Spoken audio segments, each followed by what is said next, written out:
Oggi è mercoledì 16 giugno 2021. Nessun giorno è un giorno qualunque. Ciascun giorno rappresenta qualcosa di speciale per qualcuno.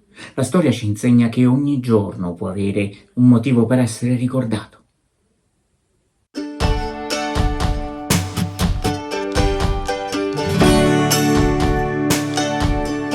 (16 giugno 1884).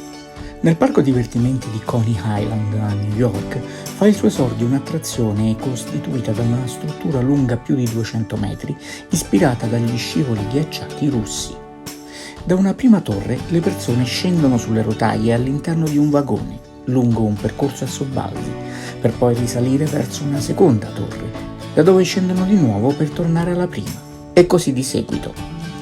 L'attrazione è l'evoluzione delle precedenti, chiamate ferrovia russa, che da quel momento assume la struttura definitiva che ha ancora oggi nei parchi divertimenti, dove è conosciuta come ottovolante o montagne russe.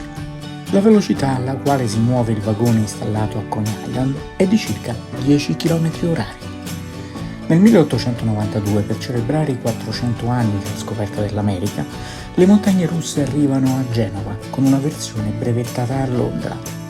La vera popolarità dell'attrazione arriva nel 1912, quando John Miller, un uomo d'affari statunitense costruttore di montagne russe, inizia a brevettare una serie di innovazioni che permettono un vertiginoso aumento di velocità in sicurezza.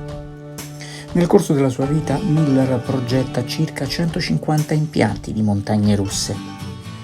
L'altro termine con il quale vengono chiamate ottovolante nasce quando l'attrazione viene portata a Genova per il quadricentenario della scoperta dell'America.